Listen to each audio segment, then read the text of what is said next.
मुख्यमंत्री एकनाथ शिंदे यांच्या अध्यक्षतेखाली आज शिवसेनेची महत्त्वाची बैठक पार पडली आहे।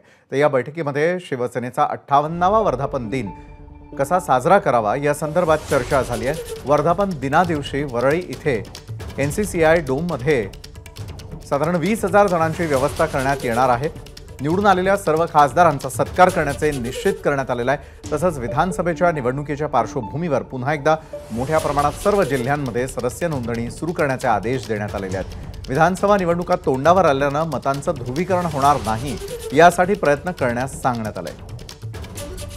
अक्षय भाटकर आपले प्रतिनिधी या संदर्भात अधिक माहिती देत आहेत। आज पार पडलेल्या बैठकीत नेमकं काय काय ठरलंय अक्षय?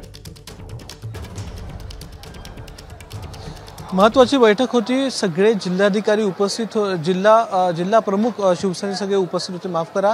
त्याच्याबरोबरच जे महत्त्वाचे आमदार आणि खासदार आहेत ते देखील उपस्थित होते।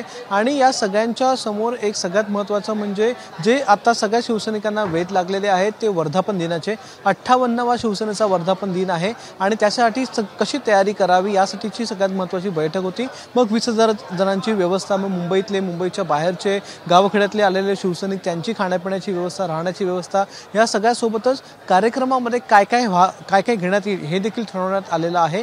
महत्त्वाचं म्हणजे जे निवडून आलेले 7 खासदार आहेत शिवसेनेचे त्यांचा सगळ्यात मोठा सत्कार केला जाणार आहे आणि यासोबतच येणाऱ्या काळामध्ये शिवसेनेसाठी पुन्हा एकदा सदस्यांची नोंदणी ही सुरू करण्यात येते आहे।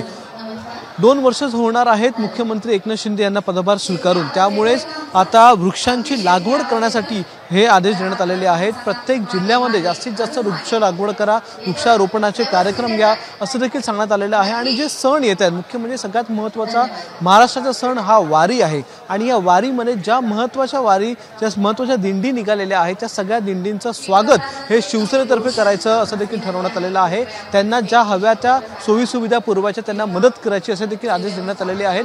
गोविंदा असेल किंवा इतर जे गणपतीसारखे सण असतील ते देखील धूमधडाक्यात साजरे करा असे देखील आदेश हे मुख्यमंत्र्यांनी दिलेले आहेत। आणि याच माध्यमातून मतांचं ध्रुवीकरण जे लोकसभेमध्ये झालं होतं, जो आरोप करण्यात आला की एक गठ्ठा मतं ही महाविकास आघाडीला पडली काही समाजाची, ती होऊ नये यासाठी पुन्हा एकदा जनजागृती करा, लोकांमध्ये जा, मिसळा, त्यांना हे समजावून द्या असं देखील सांगण्यात आलेलं आहे। सांगण्यात आल्याचं स्पष्ट होताना दिसतं। धन्यवाद अक्षय आपण दिलेल्या सविस्तर माहितीसाठी।